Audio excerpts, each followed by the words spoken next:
you know, don't set yourself up to only celebrate the win at the big goal 3 years from now. You should really be celebrating every day that you took a step. Yeah, it's no fun starting out and being overwhelmed.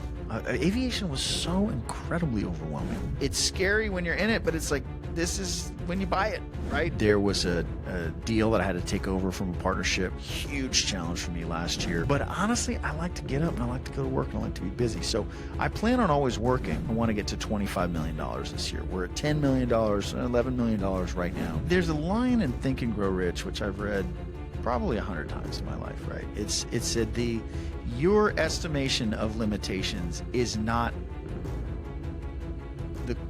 correct. That is your estimation of limitations. What I found at this point is my biggest coach and mentor is running the business every day. Like, there's no book to read or advice from a mentor that is going to be better than showing up and going, wow, this happened. You need somebody with the vision and conviction and the ability to take action with very limited information.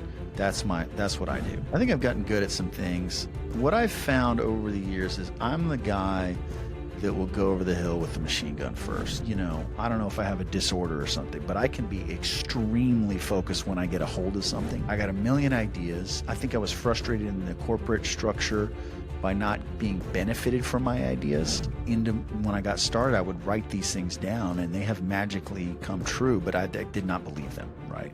But I did dream about it and I did pursue it. I always thought it was super cool, but seemed kind of out of reach, general aviation. You know, how easy is it to talk and tell them they should do this and they should do, man, that's easy.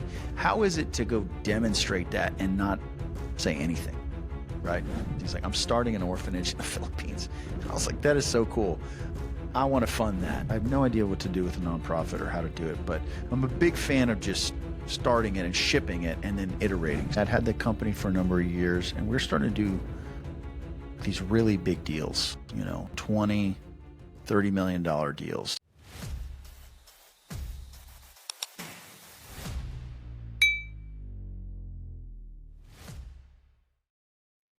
Are you thinking of buying your first rental property? How long do you think it would take you to go from owning your very first rental property to being financially free as a real estate investor? Our guest today will blow your mind.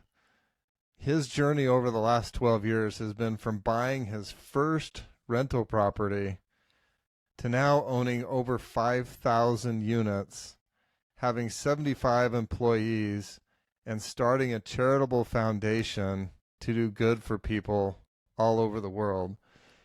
Today, our guest is Devin Elder. He's the founder and CEO of DJE Texas Management Group.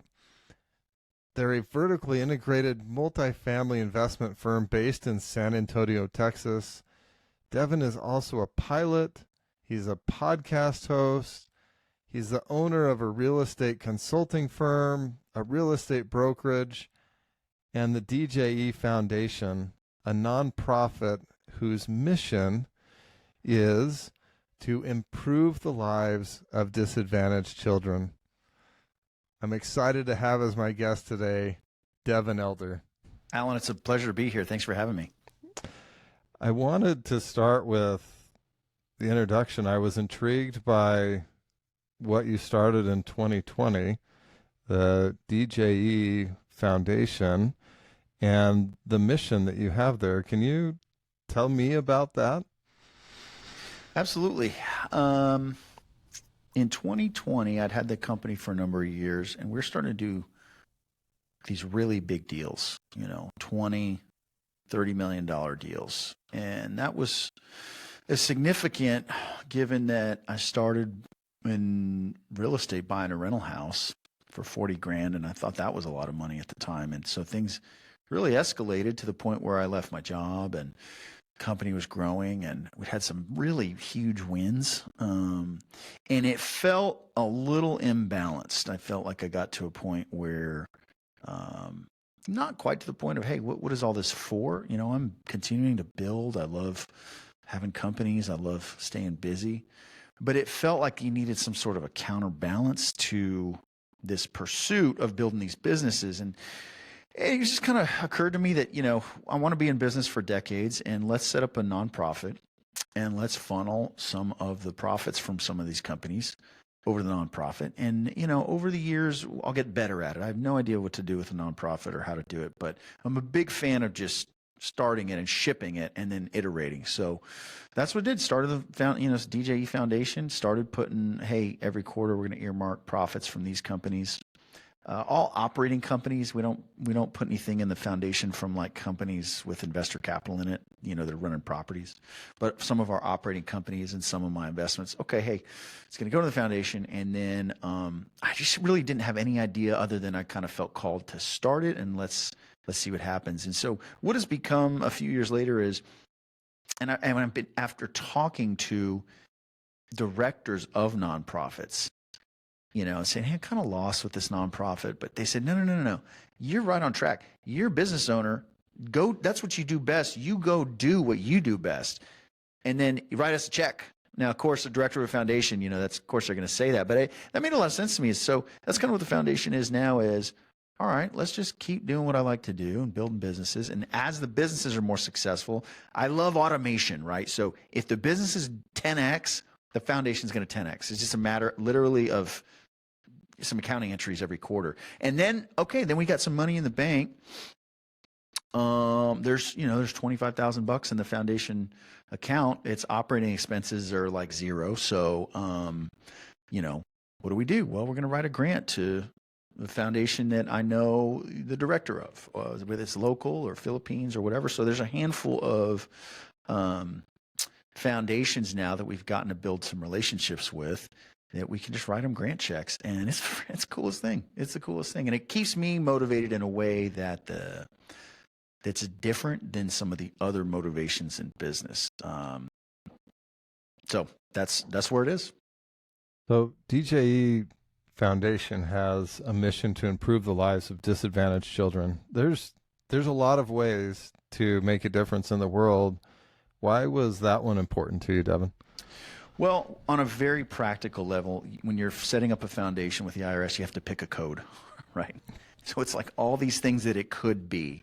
And really, I started the foundation because of my friend Will Crozier, who did a bunch of multifamily deals a bunch of years ago and was like just completely crushing it in Dallas. And then he sent out an email to some folks, hey, and he was spending all this time in the Philippines. He's like, I'm starting an orphanage in the Philippines. And I was like, that is so cool. I want to fund that. I want to write a check into that. And then that was really the start of it. So because it was the first kind of check was to Will's organization starting this orphanage in the Philippines, like, you know what, that seems as good a cause as any, to help some of the next generation on planet Earth in some way, right? And there's that story you've heard about the guy walking down the beach, throwing the starfish in the ocean, right? And there's 1,000 starfish stranded up, and they're all going to die. And a guy behind him says, you're not going to save all these starfish. It doesn't matter. And the answer is, well, it mattered to that one, right? So I think that's a good outlook on this stuff is you're not going to save the world. There's no way. But does that one person that got a benefit from your involvement care that you didn't save the world? No way, right? There's no way. So that's how it came to be kind of focused around that code in the IRS code. And then we thought, hey, let's do some stuff locally too. There's a friend of the family that works with orphans here right in San Antonio, Texas through church outreach. And so it just kind of made sense that, hey, that's what we can focus on. That's awesome. Have you personally been able to visit the orphanages or interact in any way personally? And if so, what kind of impact has that had on you? Yeah, so yes, some of it haven't been over to the Philippines. I just hadn't got that on the calendar. But some of the stuff here locally, yeah. One of them, a friend of mine runs Aid the Silent, and they provide all kind of resources to deaf children and teens here in San Antonio. And I've been able to be a part of some of that stuff, and it just, man, it's hard to describe, right? It's hard to describe when you see the impact that you're that some of these kids are having. So yeah, we've had some of that locally, and want to just continue doing that. I mean, I'd like to be in a position someday where you're writing some big checks. Now, there's businesses around town that are writing huge checks as grants, and so it's like it's all relative. I wanted that to be a part of the equation, because I don't plan on throwing in the towel, retiring, anything like that. I like to work, and so again, it comes back to, if the companies grow, the foundation grows, our ability to write grant checks, just to be very blunt, grows, and I can't possibly see how that is going to not work out, right? Yeah. Now, what about with your own kids? Have they have any decision making in the foundation? How are they involved, or how are you trying to get them involved? I know they're probably at an age where, I don't know, maybe they care, maybe they don't care. I would love to hear how that looks in your family. The way I think about my kids, my boys are 12 and 14 right now, my girl's 8, is they are not listening to anything I say. And I think so they're normal. Yeah, but they're watching everything I do. And so I've just been real conscious. I'm 46. I've been real conscious for the last 10 years, since my oldest was young. Hey, how easy is it to talk and tell them they should do this and they should do, man, that's easy. How is it to go demonstrate that and not say anything, right? Just demonstrate it. What is dad? Well, dad's got all these businesses. Huh, okay. I see him doing it. All right. Well, dad's got a foundation, and he got a drawing from these kids in the Philippines, and they're saying, handmade gifts, and they're thankful, and they see that. And so we'll sit down and read them and look at it. So very much trying to model things for them rather than tell them to do anything or make them do anything. And that's it. I think that's, I'm okay with that being enough. I'm going to model it. And as they get older, I'm sure we'll expand that. But that's what it is now, is just trying to model behavior, whether it's like working out or, whether it's business stuff or foundation or pursuing my dreams, so that they see me pursuing them, my dreams, and that maybe that will inspire them to pursue their dreams. But always just trying to model it rather than tell them they should do this or that, because they're their own people. For sure. That's the truth. So, Devin, it seems like 2020 was a big year for you, because not only did you start that foundation, but that's also the year that you started flying, right? Yeah, that's right. It was. So was there a midlife crisis happening in 2020, Devin, or what happened that these things came up, or was it just a matter of the business had evolved to a point where you had free time and some disposable income? What was going on in 2020? Yeah, 2020, aside from, COVID and it being such a wonky year because of the pandemic, I think it was just kind of a natural progression, grown the company, had some time, disposable income. The foundation, nothing special about 2020. That was just kind of when it made sense for me to start it and start doing that. And then flying was a lot of things, as you know. I mean, a lot of it is a new challenge. Gosh, man, and I started on a helicopter, so to go back to, or go to ground school and kind of start from scratch was like this huge challenge. And I like it. I don't think I'm complete without a current challenge right in front of me. And aviation has checked that box among a lot of other things that it's done. But yeah, no special reason other than, hey, really just a dream. Hey man, what if I could fly a helicopter? What would that look like? Oh my gosh. And have this land business. Okay, could it be a part of the land business? Just that was kind of when the dream came to me, and I started chasing it. When did you start dreaming about flying? And then I would love to know what kind of changes becoming a pilot has brought into your life and in your kids' life, because I know for me, this isn't just an impact on my life, right? But it's had a big impact on my kids. Yeah, what did it for me in 2017? We and I never really had an interest in flying growing up. I always thought it was super cool, but seemed kind of out of reach, general aviation. And I have a neighbor who is a friend of mine, and he flies a Piper, and we kind of talk shop. But what really did it was we're in South Texas, so we go in these R-44 helicopters, take the doors off, and go shoot hogs for landowners. So you're hanging out of the side with like a 12 gauge shotgun with 20 rounds in it, or an AR or an AK and a brass catcher. And a friend of mine, Justin Mayer, lives down by a ranch that we used to have in South Texas. I was buying some animals from him for my ranch. I was buying some zebras or something, and I was with my son, and we were meeting up somewhere to give him the check. And I said, how old do you have to be to shoot coyotes out of a helicopter? And he kind of looks at my boy, and he's like, he's old enough. And I was like, all right, you see where I'm going. So took my boy out, flying the helicopter, shooting coyotes. Best time ever. And then while we're doing that, I'm just watching this kid, Justin, he was probably 25 at the time, just master of this helicopter. And it was just intriguing for me to go, man, I want to know what all that stuff does. I have no idea what any of these gauges are. I have no idea what he's doing. But it's just kind of a new mountain to climb, right? A new thing to master. And that set me off on this. And then set me off on a path of, well, we live in San Antonio. We got a beach house down in Port Aransas. We got a ranch halfway. They're long drives. Could we fly to these things? I mean, how insane would that be? And so just pursuing that stuff. That's what turned me on to aviation in general, though, was hunting coyotes and hogs out of a helicopter. Yeah, I've talked to a lot of pilots, Devin, and nobody's ever told me that they got into aviation because they wanted to shoot coyotes and hogs out of the door of the helicopter. Well, I'll tell you what's even funner, and there's not a ton of pilots that have experienced this, but what the most fun flying I've ever done is actually being the pilot for the gunner. So my kids will be the gunner, and you're trying to chase a live wild animal. You're trying to get low to the treetops, but safe enough. You're fighting the wind. You're trying to get on the animal, and then you're trying to get your gunner a still shot in a helicopter. I mean, it's like the craziest.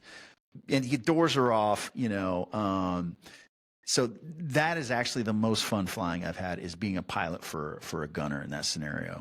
But yeah, I recommend it if you haven't done it. I haven't done it, and I'm just going to book time to fly the plane down to South Texas, Devin, so that we can have that experience. Come on, I'll take you out, man. Let's go.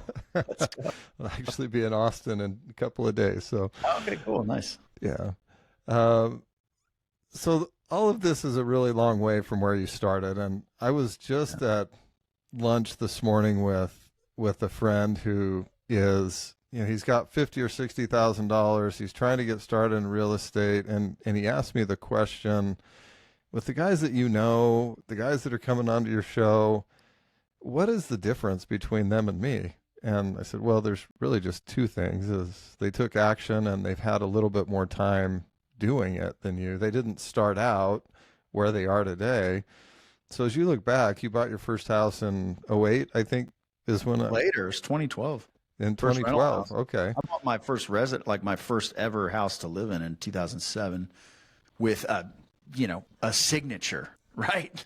And then 2010, we bought our next house with, this is the most, just different markets, right? 2007, 2010. But yeah, first investment property in 2012. So what was the motivation behind that first one? What was it? And if you look back at the guy that was buying that house then, could you ever have imagined where you are today? And I'd love to get a snapshot of what that is too. Sure. No, not at all. Could not have imagined even remotely close to where things are at now. Now, I dreamed about it, and when I got started, I would write these things down, and they have magically come true, but I did not believe them, right? But I did dream about it, and I did pursue it. The first house of motivation was I had been reading and studying avenues to be an entrepreneur. I just am not, I think I'm just not a good employee. I can't sit still. I got a million ideas. I think I was frustrated in the corporate structure by not being benefited from my ideas. I would create some new thing and roll it out and, it's really helped this department or whatever, which, any employee can do. But at the time, I just remember thinking, man, if I was running the show, this would actually benefit me. A lot of confidence and bravado and stupidity, but wanted to have the efforts of, I can be extremely, extremely focused in a almost, I don't know if I have a disorder or something, but I can be extremely focused when I get a hold of something. And I figured if I went into business, that would be a benefit. So I was just looking for a way to be in business. I didn't know what it was going to be. Ended up going to, reading all the books, ended up going to a weekend seminar on real estate. But I'd already been looking for a couple of years. And when I went to that seminar, I was like, this is it. I've always heard about real estate. I just didn't know how to connect the dots and do it. These guys are saying all the things that I've read and think, and I'm going to go do it. And so, you pay 10 grand to join a mastermind and you go start taking action. So that's what it was for me. Like I said, one single house, 40 grand, terrifying. And then, a lot of years, and still to this day, constantly being out of my comfort zone at all times, just constantly being out of my comfort zone. And that's been what I attribute to the growth. And so where we are today, we're talking in Q1 of 2024. We just updated this for the website. We own 1.84 million square feet of real estate. Most of that's multifamily, some of it's industrial. We own ranches all over Texas, hold notes on ranches all over Texas. We're a little over $250 million portfolio that we own. Some of that is just me. Some of it is syndicated with investors, but that's kind of the market value of $250 million. So team is 75 people. And that's just kind of what it's grown to after really just relentlessly being out of my comfort zone. And then you figure stuff out, right? I mean, you do something and go, okay. What is what I would call an adjacent possibility? You're in one room, you only see 3 doors. Those are the only possibilities But then you go through a door and now you're in a new room and you go, there's a lot more possibilities in this room that I couldn't see from back there. And then you go through another one and it's like your vantage point changes every time you succeed at something or fail at something. And so my vantage point just kept changing and changing and changing and is still changing. To the point where we could grow the companies that big. And then, it's all relative. There's companies 100 times bigger, right? That's been my trajectory. Yeah. So I found some fun things as I was digging into this history. 2017, 7 years ago, you were on the Bigger Pockets podcast. Wow. Was it that long ago? And I don't know if that was the only time you've been on the show. I didn't, but in this particular one, you said, I'm not good at anything in this business. I have to get people to do it all. Is that still true? And well, I guess both statements. Are you still not good at anything in this business? And do you still just find people to do it all?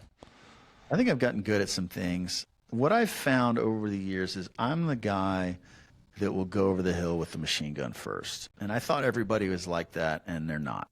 And so you need somebody like that. You need somebody with the vision and conviction and the ability to take action with very limited information.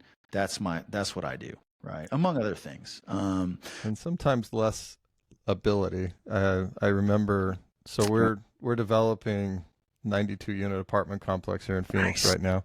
Cool. And as part of that, we needed to buy some adjacent land in order to get an additional entrance. And this was my first, I didn't know that 92 units was a big deal. That was my first one. Yep. And so we had to buy this adjacent property. It was $800,000. I had zero of $800,000, but I put it under contract and my partner flew off the handle. He's like, where are we going to get this money? I said, I don't know, but I do know that we have to have the land and it's for sale right now. So I've got it locked up and now we got to figure out the next part, which is where do we get this money?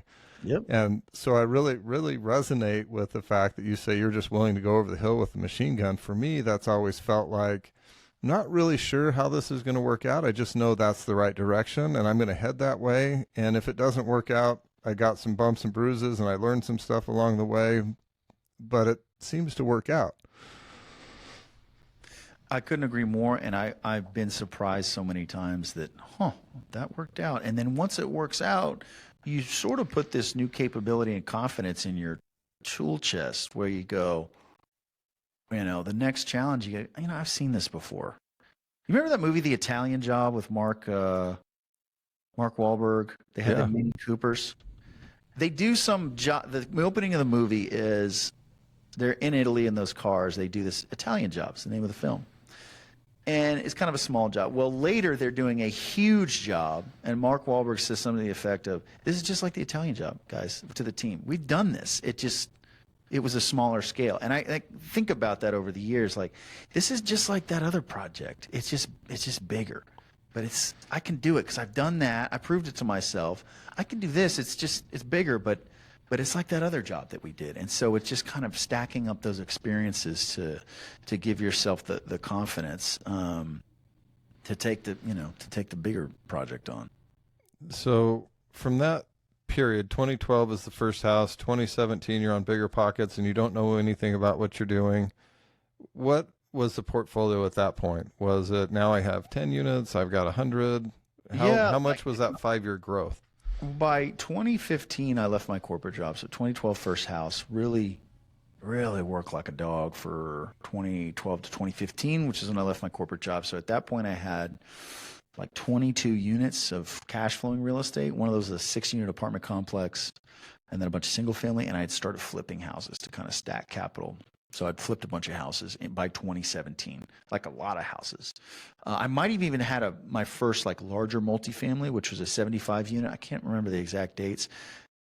Might have been kind of getting into the larger multifamily stuff. So bought a 6-unit by myself, me and the bank, then bought a 75 unit with 2 other general partners and some limited partners. And so that's kind of where it was. And then that was around that point, that 2017, I don't know if it was exactly then, but right around then was, hey, I was out of my W-2. And the premise there was that, gosh, if I had all my time and energy to put towards my business, which is successful, I just doing it part-time, I think I could really grow this thing. So once I left the job, it did start to take off because I had all my time and energy. So the multifamily stuff, started getting into it. And then it was like really pretty, that was a huge inflection point in my growth. It was the 6-unit and then a 75 and then 130 where I was running it. And then, a 250 unit where I was running it. And then we start stacking up like these $20 million deals that I'm running now because I've had a few years to kind of get ramped up. And that's when things really took off and changed, was getting out of that single family world and getting firmly into that multifamily world and, building the whole thing, the investor list, the comfort level, the relationships, the ability to execute, kind of building all those things was just a completely different animal than flipping houses and running a little rental portfolio. Yeah. So another through line on 2020, something you talked about having a goal of reaching 4,000 units. And I don't know where you were at when you made that statement, but I know the year before it was only 300 or 400 units. So somewhere there was like this hockey stick moment that happened. And I was surprised that during that time you said that you had a spreadsheet system for managing tasks. Are you still running on a spreadsheet system? And what does that look like?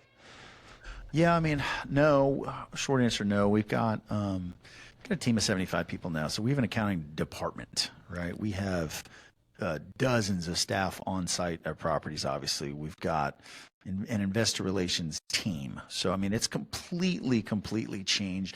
We a lot of it for me and my function is kind of the CEO runs out of a CRM. So there's a lot of stuff that's the brain for, and a lot of it now for me, it has to be, is just meeting with my department leaders, and I can make suggestions on stuff, but I'm not doing the day-to-day work in their project management system. So they might be on their own project management system. So, I keep love spreadsheets.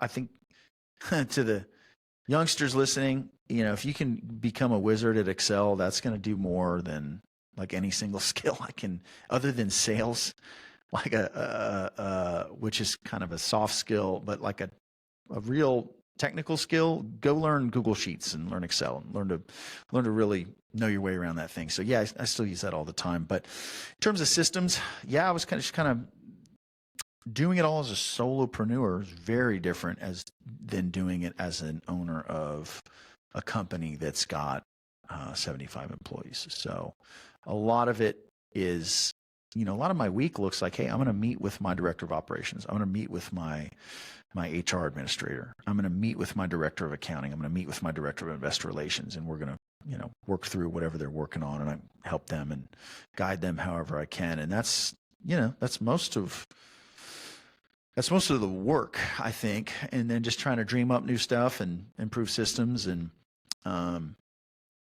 work on new projects. So in that journey from maybe dozens of units to hundreds and then thousands, were there mentors that helped with that? Did you have a coach that helped? And I'm asking that where my partner and I are looking at our business right now and going, okay, the goal is 200 million. Yep.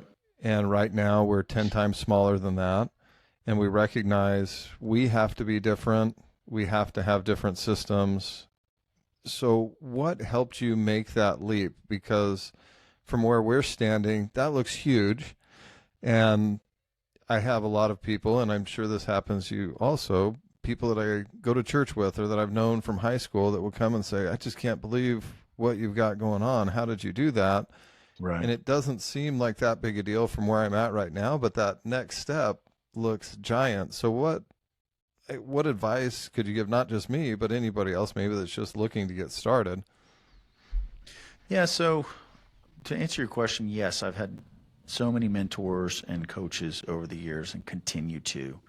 What I found at this point is my biggest coach and mentor is running the business every day. Like there's no book to read or advice from a mentor that is going to be better than showing up and going, wow, this happened. This is incredible opportunity to learn something new. And there's been so much of that. Oh my gosh. So my business is my best teacher now because I'm doing it every day. But I've been a part of Vistage, which is a global kind of CEO peer group. I actually just left Vistage after a number of years. I'm a part of GoBundance and have been since 2017. Cool story about GoBundance. I read about it, Brandon Turner and Forbes, and I thought one day I'm going to join that group. You have to have $1 million net worth. And then I thought, I'd have my morning coffee, wife's asleep. I've been buying real estate. Let's add it up. I don't know. And sure enough, I was a net worth millionaire. Couldn't believe it. Thought it was going to be years away. I was already there. So I joined GoBundance. Still am in GoBundance. I think I'm a lifer for GoBundance. And then I've joined some other specific real estate masterminds over the years, especially starting out. So I'm a big believer in paying for shortcuts. But you got to start where you are and do the best with what you can. But I'm that's anybody. But I'm a big believer in writing your goals every morning. Even today, I come in the office, clear the whiteboard off, write my top 3 objectives for the year, look at it, think about it, talk about it to anybody that'll listen, and just keep putting it out there. I feel like it starts off as imaginary, and then it's one little spider web. And then it's 2 little spider webs between this imaginary idea and where you are. And then it's 3, and then it's 100 spider webs. Pretty soon it can hold weight. And then pretty soon it's a rope and a chain. And then pretty soon it's a bridge across, whatever. But it starts just literally as an idea. And I'm a big believer in putting that out there. I think, and it feels completely ridiculous, but just part of it too is just staying focused. I mean, that's the hardest thing in the world. You set a 3-year goal and focus on it every day for 3 years. Like that's a lot harder than it sounds. And pretty much nobody is willing to do that. And it's not hard to write it down and think about it every day and make sure you're just kind of, hey, you're a little bit off track. Get back on track. And so that's been a big thing for me, is just writing down those bigger, longer term goals, ideating, keeping it in front of you, and not having no idea how it's going to manifest itself, but obviously just working your tail off to try to get there. So yes, on mentors, big fan of having, paying for specific knowledge, getting around other people. Also, there's no secrets, right? A business has to be profitable. That's, you got to spend less than you make. You got to bring in more sales than your expenses. I mean, this is not rocket science. People, want to work with people they know, like, and trust. I mean, kind of all these axioms that we all know. There's no secret, except maybe insanely hard work. And that's kind of cool that's the secret, because just kind of this willingness to go, you know what, it might take 20 tries on this thing, and I'm willing to do 20, because most people aren't willing to do one. Very few people are willing to do 3 or 10 tries.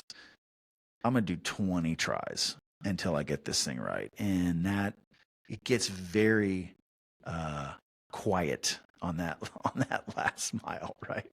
So all it takes is just like an insane amount of hard work on some of this stuff, because nothing's just gonna come and show up for you, right? It takes reps and grinding it out. I love that you talk about your whiteboard, because as you're saying that, I'm looking, I've got 3 whiteboards off to my left. I've got another one off to my right. And I had never done that before until this last year. It was actually after joining GoBundance and hearing other people talk about these whiteboards. I thought, well, there's got to be something to that. So I went to Home Depot, picked up, some cheap whiteboards, nailed them to the wall. Love it. Started writing stuff on there. And so last year was the very first year. And I had a 3-year goal. I had a 1-year goal, and then I had a monthly goal, and then every day I have a whiteboard that I write down what I need to accomplish that day that's going to move me towards that other stuff. And it really wasn't, almost every day that I looked at that 1-year goal, I thought, you're crazy. Yeah. None of this is even within reach. You don't have the resources to do it. You don't know the people to accomplish that. This isn't going to happen. But I would still stand in the middle of my office and look at that every single morning, and then I'd write down, okay, well, if it were going to happen, what would I need to do today to make it happen? And I would write it down. And December 31st, I can remember standing there looking at that 2023 vision board and just going, oh my gosh, with the exception of like 1 or 2 things that really were just things that I didn't take any action on, everything else happened. Right. And like what you said, I don't have really any idea how it happened. In some ways, I just think God was like, hey, you're putting in the reps, so we're going to deliver a blessing. And in other cases, I could look at it and go, you know what, I really busted my rear end to get that one, and I earned that one. Some of these other ones, they were gifts. Maybe they were all gifts. But after that, and I don't know if you do this, I thought, well, if that worked, I'm actually going to put pictures to the thing now. So now the home screen for my computer is a bunch of pictures and a bunch of words. And I think about that every day when I go for a walk, and I still look at that and I think, yeah, most of that stuff is just impossible. I'm 2 months into the year, it's still impossible. Yep. But there's also a few things on there that I'm like, hey, I already checked that one off. This is cool. I'm not sure how this is going to play out, but this is a lot of fun. It is a lot of fun. And it's the damnedest thing. Put it on the board. And obviously the component is busting your tail to figure it out, but it's fascinating. There's a line in Think and Grow Rich, which I've read probably 100 times in my life, right? It said your estimation of limitations is not correct. That is your estimation of limitations. That is not the objective limitation. So you can't trust yourself, right? Clearly, people have done things, right? Just about anything you want to do, it's been done. And so if that's the case, you kind of have this mindset issue, and that's fine. But I think you have enough experience with it going, man, I'm going to put up on the board. This sounds crazy, but let's see what happens. Let's see if the magic whiteboard is going to deliver on this. And a friend of mine told me that before I bought my first large apartment complex, having dinner with him, he said, man, do you own 100 units yet? And I was like, no. He's like, man, you've been at this a while. You can figure this out. You need to go buy 100 units. You need a whiteboard, put it up there, buy 100 units. And I just thought that was bonkers, but that's what I did. And that's what happens. What's on the whiteboard now, Devin? What We are the want things that scare to. you that are crazy? Well, some of them are kind of mundane. I want to grow our line of credit to $5 million so that we can do some cash land purchase with them. So, kind of mundane. But it started off at not $5 million. So I'm working on that. There's a project that I want to refinance by the summer. Huge project, most challenging real estate deal I've ever done. So that's my focus. And then we've got a fund. I want to get to $25 million this year. We're at $10 million, $11 million right now.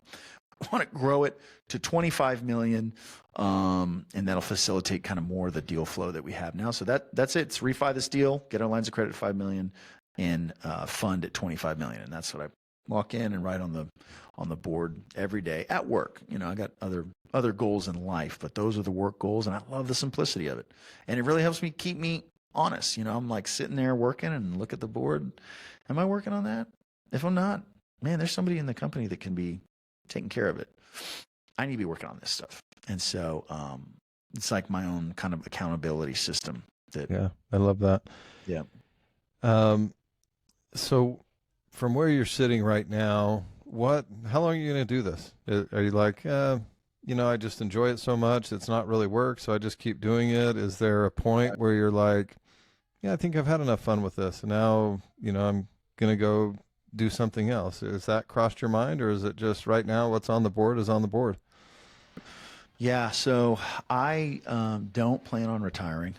I'm 46, and maybe if I have the privilege to get to 76, I will change my mind. But what I've found is I just simply not happy. I can't sit still. Right. And so work happens to be a very awesome way to feel engaged and be challenged.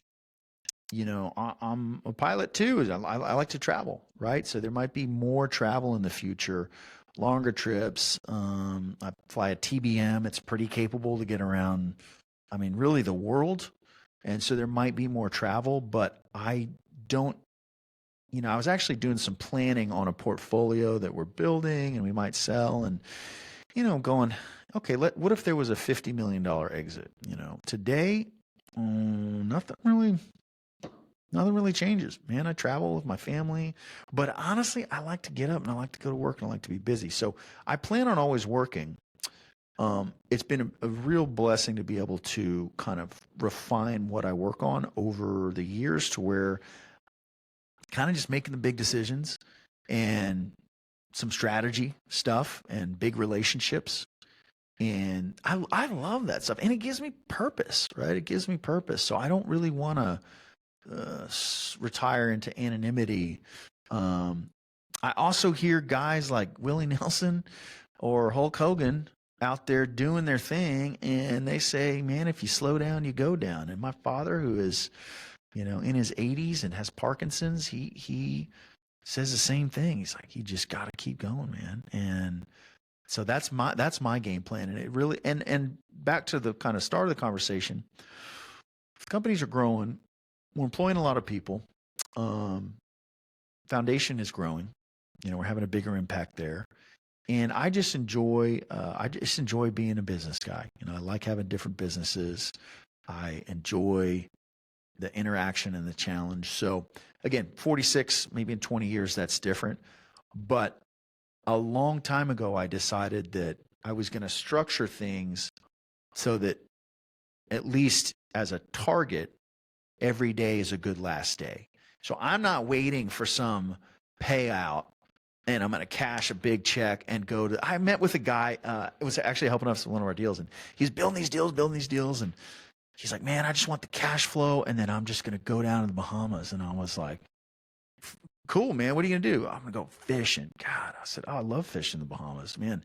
For how long are you going to do that? Oh, that's just what I'm going to do. And I'm like, that's your game plan, like for life? You're going to be hating life, dude. Like there's no freaking way a go-getter wants to just turn it off. So I don't plan on that. I take a lot of trips. I literally try to structure adventure into my day as it is now, whether it's flying helicopters around with my kids or going hunting or going fishing or, flying out to different cities to do work stuff and stay at cool hotels. Like the lifestyle's there, man. So more money wouldn't change it. And I'm certainly not like dying to to get out of it. I do want to continue to build and build more robustness and layers of safety and protection into the companies and make them more anti-fragile. And so that's kind of my focus for the next couple of years. 2023 is a freaking brutal year for real estate. So there was a lot of me kind of jumping back into the trenches on some stuff and taking care of some things. And I think that's inevitable in business. But to answer your question, yeah, I don't plan on retiring. Things will change. And you know, maybe it's all over tomorrow, and hopefully I made today a good last day, but that's the focus. Grateful for every day. This could be a good last day. I'm not waiting for some big retirement check to go do the things I really want. I'm doing them right now, man. I'm doing all the things I want right now. You and I probably hear the same thing from people. Wow, all over the news right now, it's how bad real estate is, and multifamily is a terrible place to put your money. And inside of me, I chuckle at that sometimes. Yeah, there are some challenges out there, but what are your thoughts on that? Is that just the news? Are there really big challenges? How has that affected your company? Yeah. How are you communicating with investors to maintain some positive traction there? Yeah, so it's all the above. I mean, got to be careful watching the news and anything, right? So if it bleeds, it leads. If it's negative, and you don't want to pollute yourself with that when you got big dreams to accomplish. But man, yeah, 2023 tough year, right? So news aside, if you had variable rate debt and your interest payment on a property went from $25,000 to $50,000, man, you got to figure some stuff out. So there's some projects where you had to pause distributions to investors. They didn't like that, but I'm like, I don't know where you want to find this other $25,000 a month that was, you know, that was we've got to come up with now. So certainly a challenge on the variable rate stuff. There was a deal that I had to take over from a partnership. Huge challenge for me last year. So those are kind of, you know, within my company, some things that we're dealing with. In general, like the stuff we're seeing right now, I cannot believe the basis that we're getting stuff at, that we're buying stuff at. So it's scary when you're in it, but it's like, this is when you buy it, right? Everybody's like, and I tell my acquisitions team, like, guys, at some point in the near future, we're not going to be the only bidder at the table here. Like, there's going to be 20 bids bidding this thing up again. That's just a matter of time before that happens. We're literally like the only bidder. We've had brokers tell us like, hey, you know, does this work at any number? You're going, man, I would have killed to hear that 2 years ago, 3 years ago. Yeah, no kidding. Like, I think right now is an opportunity for a basis play. You get in a good asset at a good basis. You figure out how to make the capital stack work. Maybe it's low leverage agency debt with some pref equity or different classes of shares so that you can make a 55% leverage deal work with some extra equity in there, different class of shares. Maybe it's assuming debt. Maybe it's taking on a bridge loan at a high interest rate, but hey, your basis is pretty good. I think there's ways to get it done. Multifamily is not going anywhere. I mean, come on. If you're in the right market and there's net positive migration and good outlook on jobs and things like that, we're Central Texas. I feel very, very good about that as a market. Multifamily is not going anywhere. Inflation is not going anywhere. It's just a matter of time where this stuff corrects, if history is any teacher. So it's hanging on through this cycle that we're in. And personally, I think acquiring a couple of assets at a really good basis if you can make that work. You know. So for the guy that's just trying to start out, is right now a bad time to get started? Not at all, because to get started, you have to do so much stuff other than buy a deal, right? You've got to build a brand. You've got to build an investor list. You've got to build connections. You've got to network. You've got to go to conferences. None of those are buying a deal. And you need to bust your tail doing those things in the first year, 2 years, 3 years. None of those things are buying a deal.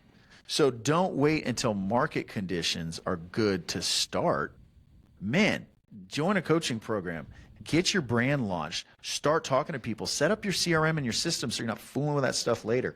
Get out of your comfort zone. Go to conferences. Go try to speak. Go try to get on podcasts. Like all these things that are not buying deals, start getting the reps in on that stuff right now. That's what we tell people all the time. And then you're in a better position because you're going to need a ramp up period. Might as well ramp up now while you're not inundated with deals. Or if you can get in a position to close a deal that's at a good price, okay, do that. But there's so many things that are not buying a deal that you need to do as a real estate investor that you can be doing, absolutely be doing right now. I think both in real estate investing and flying airplanes, I was surprised at the work required to do just that. When I went to fly planes, I just thought, well, yeah, you just get in and you fly the plane, right? I had no idea you had to learn about mechanics and avionics and weather and health and navigating and another million and one things, that it was just a completely foreign thing to go in and learn all this. And I love what you just said in real estate too, because as you were saying that, I'm looking back and I'm like, yeah, I'm having a lot of people say right now, wow, I can't believe you just bought another property or whatever it is. But as you were saying, I'm walking back and I'm like, yeah, 4 years ago, I knew nothing about any of this. And I did just that. I went to a lot of meetups. I spent a lot of nights away from my family getting education because I didn't know what to do. And then once I knew what to do, then you're just scared to death to take some action on that, because now you're putting at risk. It's your own money in the beginning, right? It's like that might be the only 40 grand you have, and you just put it in this dump of a house that you're just praying turns out to make you $1 or $2. And that first one for me didn't do that. It didn't make me money, but it sure taught me a lot. Sure. But that's been the only one that didn't make money. And after that, I learned the lessons. And so that was actually the cheapest education I've ever paid for, was what I lost on that house. Interesting. What kind of parallels do you see between those two worlds? Both that education component that's just part of the price that you have to pay for either getting into business, real estate, flying airplanes, whatever it is. Yeah, it's no fun starting out and being overwhelmed. Aviation was so incredibly overwhelming. And but you have to go through the reps and build the muscle memory, right? For me to make or a pilot listening, make a radio call and, shoot an IFR approach, like these are immensely complex things that are just muscle memory now. And so you just kind of have to do the same thing with your real estate business, is just get a ton of reps in until it's muscle memory. And that's hard and no fun, and nobody wants to do it. That's why few do. But it's just reps. And I think you can count the reps as a win, and you should, rather than, hey, I'll be successful when I buy 100 units, right? That's such a big setup for being disappointed. Number one, because when you get there, you're going to realize, oh, that's just a win like a million other wins I've had. It doesn't feel 100 times bigger. Every win kind of feels the same on an emotional registry. So, don't set yourself up to only celebrate the win at the big goal 3 years from now. You should really be celebrating every day that you took a step. If I would study for 30 minutes and I would keep a calendar. All right, I'm going to do ground school online for 30 minutes today, and I'm going to freaking call that a win. And I do it, and I go, man, I have so far to go. No. Shh. You did it, man. You did the thing. If you do that 30 days in a row, you're going to be good. You do that for 60 days in a row, like you're going to get there. So just chalking up those wins, and I kind of coach people to do the same thing. If you had 3 investor perspective conversations this week too, that's a win, man. Yeah, of course you're not buying 100 units yet, but those are all pieces that lead up to that. So daunting things, can be broken far enough down to where they're manageable daily things. It's just having the tenacity and the faith to, or the stupidity to just keep going, right? Ignorance or faith, or maybe both. Maybe both. Yeah. What I think for anybody learning how to fly, there are moments of bliss where you're just like, man, I can't believe I get to do this. And then there's other moments where you might be saying, I can't believe I just did that, and I'm okay at the end of it. Have you had any of those moments, a really memorable flight or experience, or maybe the other end where you just were like, maybe I shouldn't be doing this? Yeah, a couple of both. I mean, so many memorable times just with my kids or my family flying that helicopter around Texas, flying down to the beach, so beautiful, flying down to ranches, doors on, doors off, hunting out of the helicopter. So lots of fun stuff. We actually had a family trip that I was never, fearful, but this was like a couple of weeks ago, and I thought I could get San Antonio to Fort Worth, DFR. And I got 60% of the way. I'm out in the middle of, Texas, flying over people's ranches, and that cloud layer just kept coming lower and lower. And you're in the helicopter, not the TBM. In the helicopter, yeah, and it's not it's not IFR. So, ended up putting it down side of a road. People were taking video and stuff. Collect my thoughts, pull up for a flight. Hey man, there's a little airport a mile away from here. We're just going to set it down there. And so, it's one of those situations where I thought the weather was going to cooperate with me. It didn't. Pushed it as far as I was comfortable. But, you're getting low in that helicopter to the point where you're like, there's wires out here, and the big things are charted, but I got my family. Like, come on, you don't want to have any doubt about that, and that's how guys die in helicopters. So, put it down at a little airport. Met some really cool guys that work there, and the owner.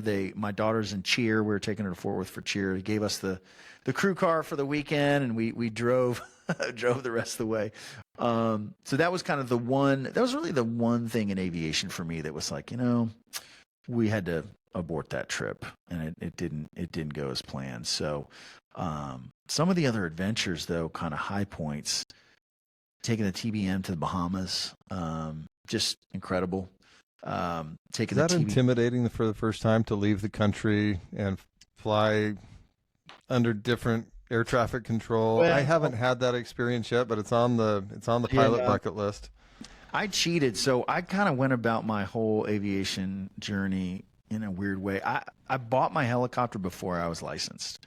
So I owned a helicopter. We would train in it, and it was the most frustrating thing in the world. I couldn't just go fly it. Then I did the same thing with the TBM. So bought the TBM, and we would just hire pilots. And I'm sitting right seat. I'm learning, logging dual receive time, but I'm not pilot in command. So we had a pilot take us to Nassau. So no, it's totally fun and educational and a good time. I have not been pilot command out of the country. A lot of paperwork to fill out. Good thing is the whole world's English. Air traffic control all around the world is in English. I'm like, man, we lucked out on that. We lucked out on that. That's the truth. That West Texas weather can jump up on you, or maybe it's anywhere in Texas, but the scariest experience I've had in an airplane was over Texas, and I was surprised at how quickly the storms can roll across those flat plains. And I purchased a Cessna in St. Augustine, Florida, and was flying it back home to Arizona. Yep. And the storms were a long way away when I started. Man, they sure caught up real quick, and that was not a fun experience, but I sure learned a lot. What'd you end up doing? Well, where I was kind of maybe 2 hours east of El Paso, and there's nothing there. Nope. There's not an airport.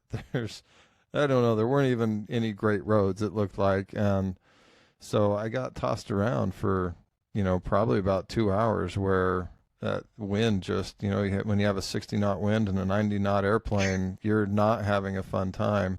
Yeah. And then when I got over El Paso, a giant dust storm came in. And so I was a week away from my instrument check ride and in complete instrument conditions. And literally going through my head was, I'm the next AOPA safety video. I'm going to be the idiot in the airplane that got caught in weather. And fortunately, this is a miracle all by itself. I was able to climb that Cessna up to 12,000 feet. Wow. And get above the dust. But now I had another problem. I was running low on fuel, and I couldn't see the ground.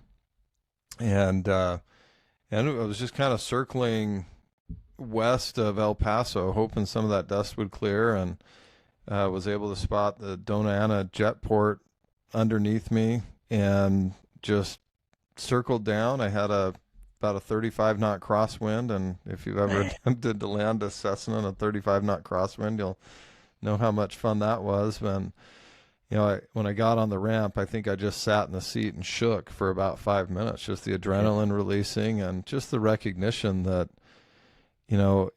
situations can change really quickly. And I'm sure this has been true for you, but there's so many correlations to that in business too. Like, what saved me is I had invested in additional training because I wanted to be safe. I was working to become a commercial pilot, not because I wanted to make money flying the plane, but I wanted the training that came along with it. I was working on my instrument rating for that same reason. And if I hadn't had that, I probably am not sitting here today because I wouldn't have known what to do. And I think that's so true in business also. And that's where mentoring and education, it changes. I'm not going to the same meetups today that I was before, but that was part of the reason for the podcast, is that now maybe it opens a few doors where I get to peer behind the curtain at a Devin Elder who's a few years ahead of me and just go, oh, okay, well, he had a vision board. I've got a vision board. We're doing that right. And I think that's so important, gaining the education, but also the fact, I think a few years ago you said that education without action or without implementation is just entertainment. And I love that because, you can just get caught in that YouTube loop, whether it's been flying airplanes and doing business, and never actually step into real life and do it. That's right. And I think if there's anything that I'm learning from talking to you today is that continual action, just taking one step forward, even if it's just a little baby step. Yeah, 100%. So many parallels. Yeah. What have been the setbacks along the journey? What are things that you look back and go, man, I sure wish I hadn't have done that, or I'd done that different? I would say it's mostly consists of setbacks, like 90%. 90% setback. So I would say, like, what wasn't a setback, almost, right? And if you zoom out far enough, okay, I was born in this era, in America, with half a brain. Okay, you're already like way ahead. Something I was thinking about recently, which never occurred to me in my life. My younger brother was bigger than me growing up.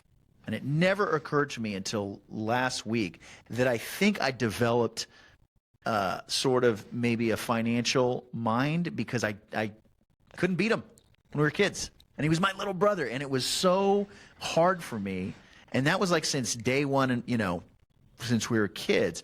And so I think that forced me to kind of overcompensate with, I'm going to go win in life because I can't beat up this kid, and he's my little brother, and he's bigger and stronger than me. And that was such an impactful thing on me early on that it created a coping mechanism, right? In the way maybe that somebody develops a sense of humor as a coping mechanism. I think I developed kind of a financial analytical mind that I was going to go figure stuff out, and I was going to go be successful in a way that wasn't a physically dominant way, because that way wasn't working for me. So in that way, in that sense, that setback was a gift. And isn't that the case? Like Dan Sullivan says, our failures are raw material for the things that we're going to go build. And I just couldn't agree more. And it sucks, and I wish it wasn't that way.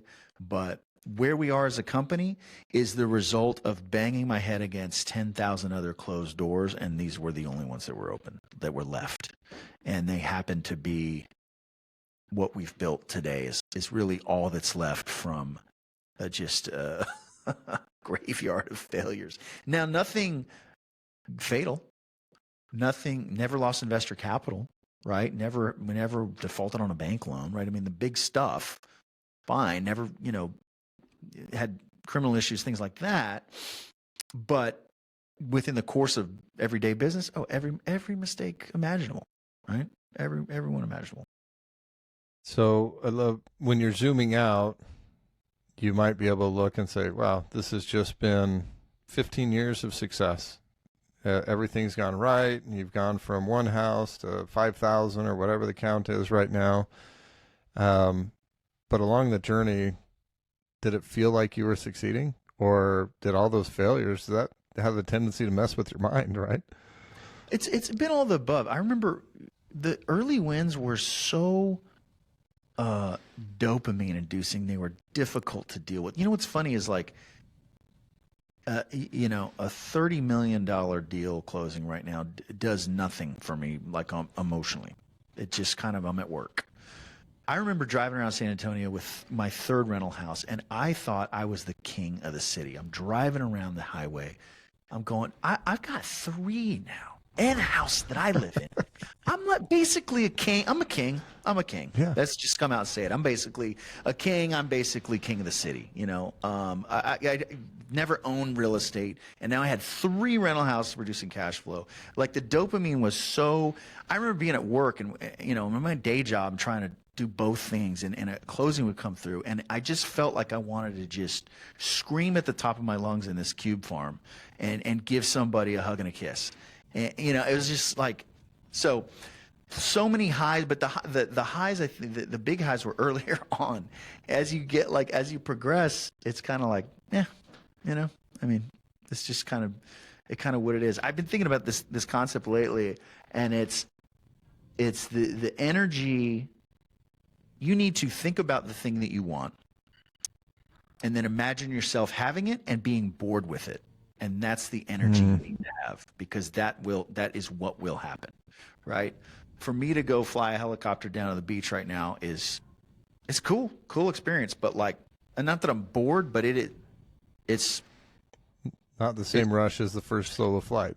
Yeah, that's right. So, you know, there's been so many highs and lows along the way, and now at this point in my life, I literally wake up and I'm just like, so grateful for another day. Let's see what comes.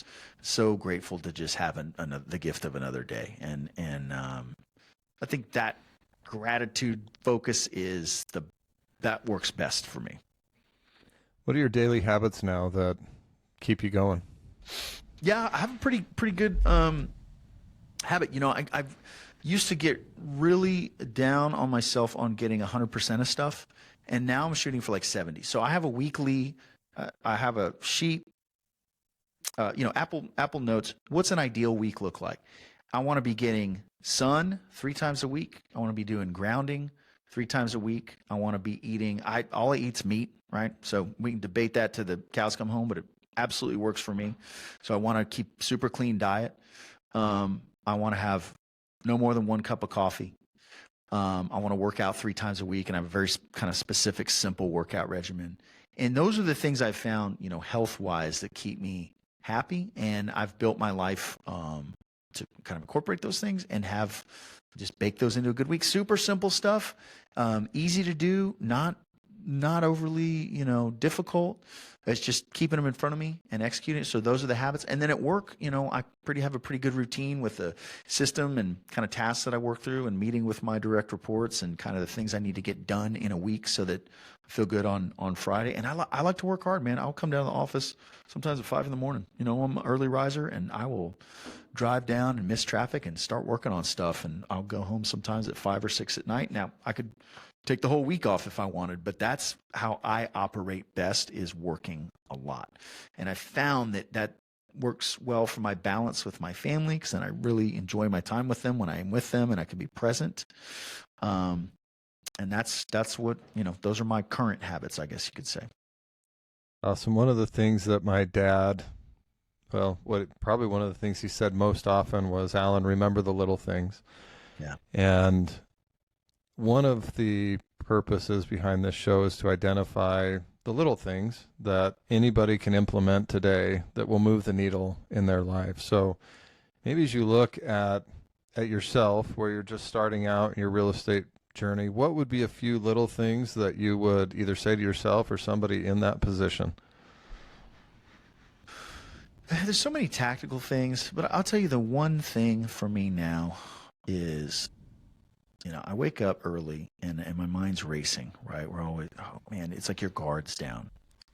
And I remember I was going through a particularly difficult time last year on a deal that was a total disaster and has since become not a disaster, but it was very difficult. And I remember just praying, dear God, you know, please see me through this deal, you know? And the answer immediately was, you have everything, man. You have health, you have healthy kids, you are beyond blessed, and you have a challenge in front of you. So just freaking deal with it. But the real blessings, your health and your family, you have in abundance. And so that's my kind of my number one thing right now is as soon as I wake up in the morning, I literally write down the date and time and say, thank you, God, for another day. And, there's so many things that are outside of my control, but thank you for that, for my health and my family. And that's the bottom line. I already won today. I'm awake and I have my health and my family. That's a win. Anything else is going to be gravy on top of that. And I wasn't that way when I was pursuing all this stuff. But I think that's my number one thing. And I would advocate anybody do that. Was there an experience or anything that brought that so forefront? Did you lose somebody close to you? Is it, for me, and you and I have had this conversation, but, I lost my mother-in-law, my father-in-law, my dad, all in a 2-year period. And so yeah.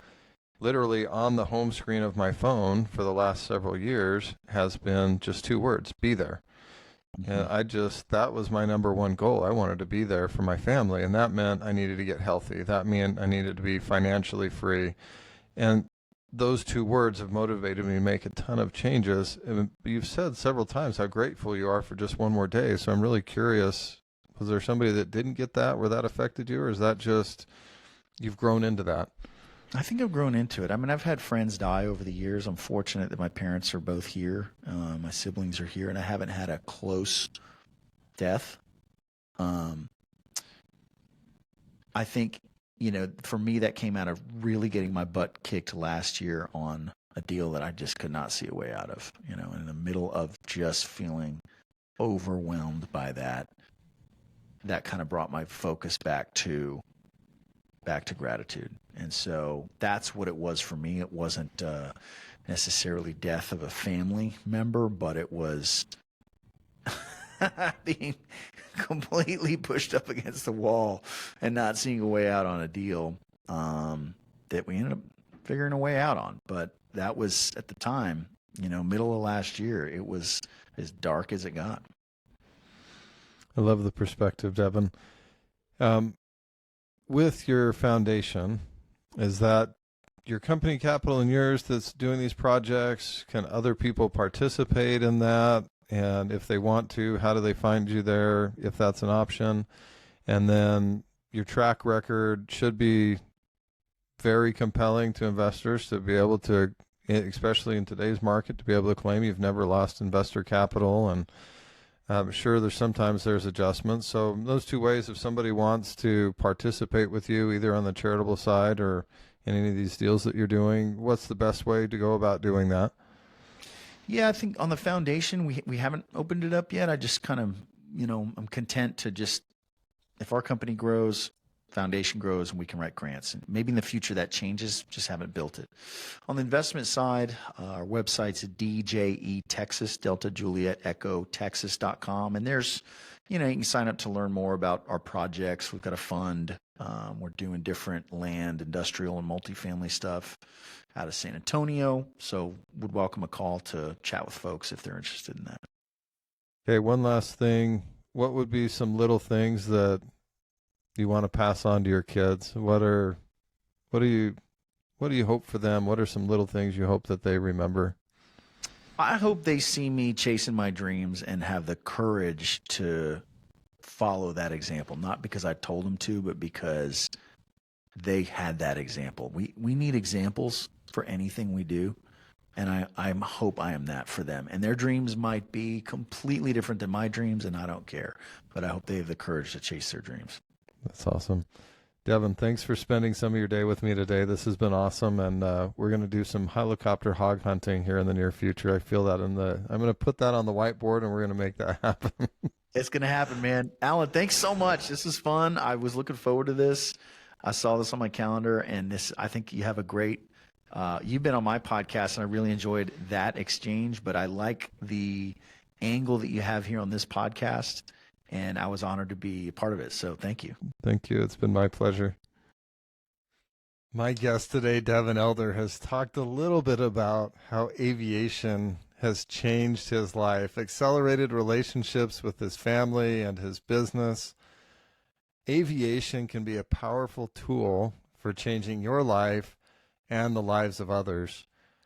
Angel Flight West is an organization of 2,000 volunteer pilots who use their skills as pilots, their personal aircraft, to change the lives of others by providing free flights for those in need of medical care far from home. If you or someone that you love is struggling with the challenge of traveling for non-emergency medical care, please look us up, www.angelflightwest.org. We want to use our aviation skills, our love of flying, to make a difference in your life.